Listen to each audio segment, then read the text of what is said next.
Assalamualaikum warahmatullahi wabarakatuh. Selamat pagi. Kali ini saya akan membahas tentang pohon tri bagian kedua.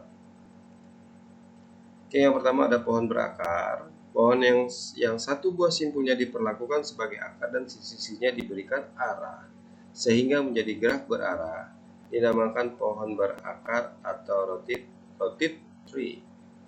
Jadi yang pertama ini pohon berakar.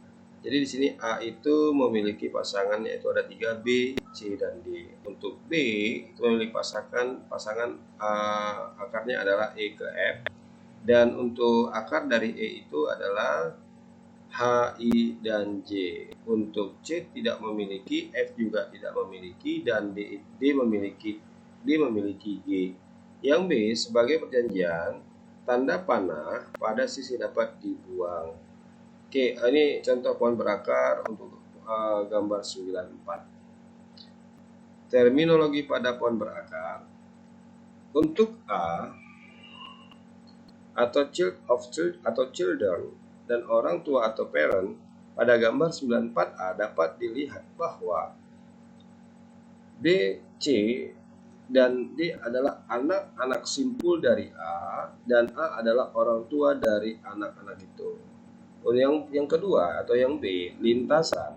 Pada gambar 9.4a, lintasan dari A ke J adalah A, B, E, dan J.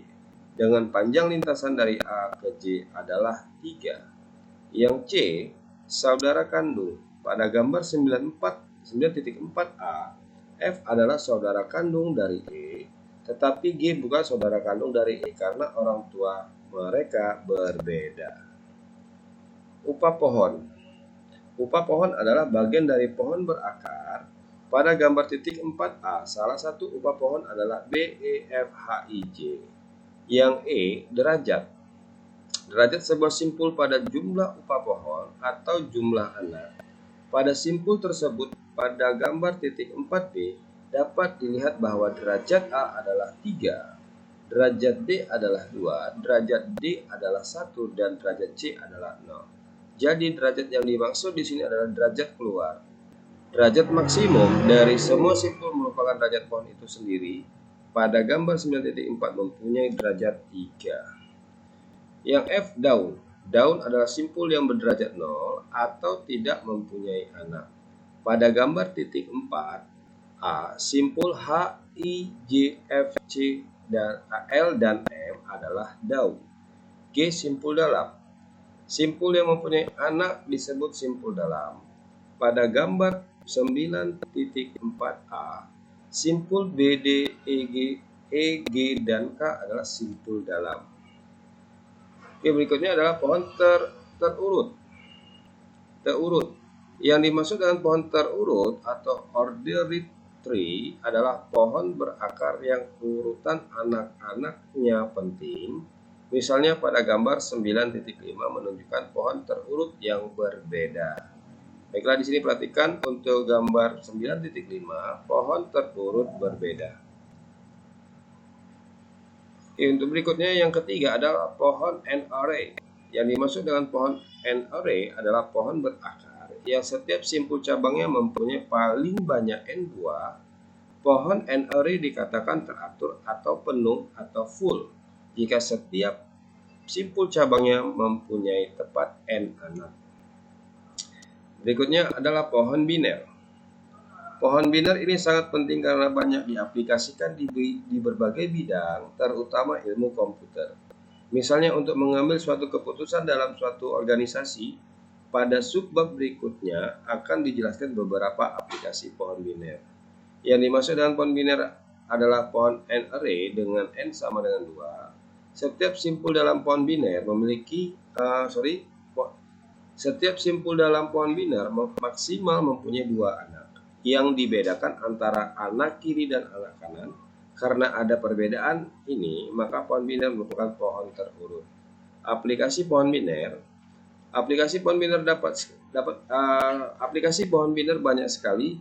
Pada subbab ini hanya akan dijelaskan beberapa aplikasi dalam ilmu komputer, antara lain kode awalan dan kode Huffman.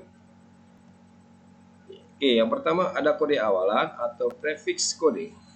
Kode awalan adalah himpunan kode sedemikian sehingga tidak ada kode kumpulan yang merupakan awalan dari anggota lain, misalnya himpunan 000, 001, dan 01. Yang kedua atau B, kode Huffman.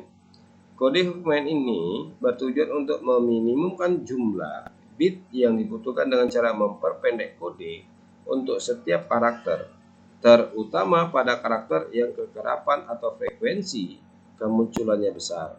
Kode Huffman ini tidak bersifat unik, artinya kode untuk setiap karakter berbeda-beda pada setiap pesan tergantung pada kekerapan kemunculan karakter tersebut di dalam pesan.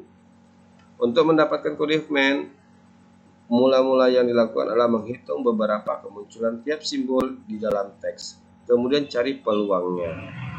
Algoritma pembentukan pohon Huffman adalah: yang pertama, pilih dua simbol dengan peluang probability paling kecil. Yang kedua, pilih dua simbol berikutnya termasuk simbol baru yang mempunyai peluang terkecil. Untuk ketiga, ulangi langkah 1 dan 2 sampai seluruh simbol habis. Oke, contoh untuk tentukan kode Huffman untuk string Nana senang atau tidak termasuk dalam tanda petik beserta gambar pohon Huffman untuk string tersebut. Oke, dalam penyelesaian di sini yang pertama kita ambil hurufnya tidak boleh ada yang, kalau dia lebih dari satu kita anggap satu nilainya. Oke, untuk n, jadi n itu kekerapannya itu ada 4. Oke, di sini ada 4 kekerapan, misalnya munculnya ada 4, 1, 2, 3, 4. Peluangnya karena di sini jumlah hurufnya adalah 10. 1, 2, 3, 4, 5, 6, 7, 8, 9, 10. Maka peluangnya adalah 4/10. Untuk kode Huffman-nya adalah 0. Untuk huruf A itu kekerapan atau munculnya itu ada 3. Maka untuk peluangnya 3/10 dengan kode Huffman 10. Untuk simbol S itu kekerapannya hanya 1. Di sini ada 1. Jadi peluangnya adalah 1/10 dan kodenya 1110. Untuk huruf E kekerapannya adalah 1, peluang 1/10. Jadi kode Huffman-nya adalah 1111.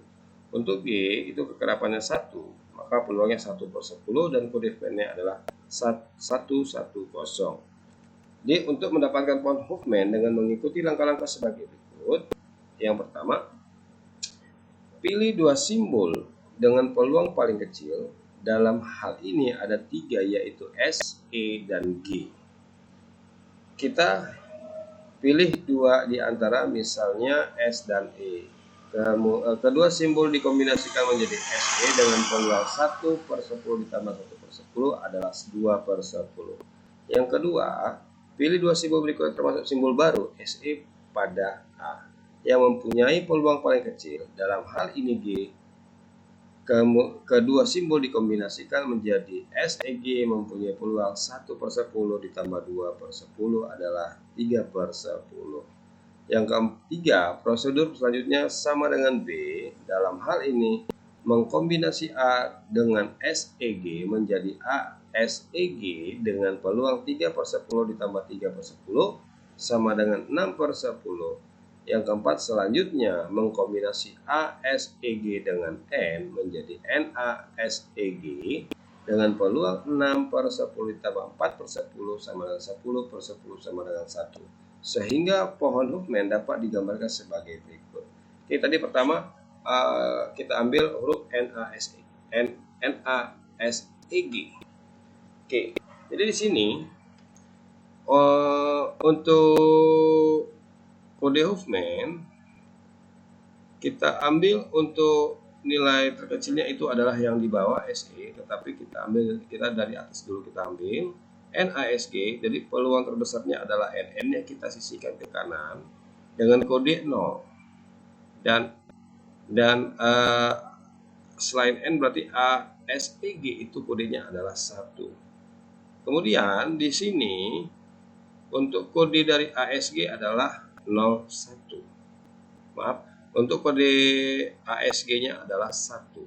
Kemudian di sini kode ASEG maka A-nya kita kita pindahkan ke akar sebelah kiri, maka ini kodenya adalah 0 dan SEG kodenya adalah 1. Jika ditanya kode of main dari A adalah 1, 0.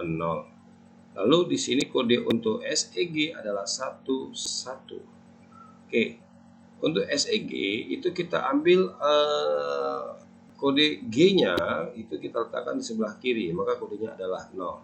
Jika ditanya kode dari G adalah 1, 1, 0. Dan di sini SEG itu terpecah karena G-nya hilang, maka ke bawah kodenya 1 itu adalah SE. Oke, untuk ke kiri kita pisahkan S-nya ke kiri, maka kode of main dari S itu adalah 1, 1, 1, 0. Dan SE kita pisahkan menjadi E, maka kode dari E adalah 1, 1, 1, dan 1. Oke, terima kasih atas perhatiannya. Sampai jumpa di lain waktu. Assalamualaikum warahmatullahi wabarakatuh.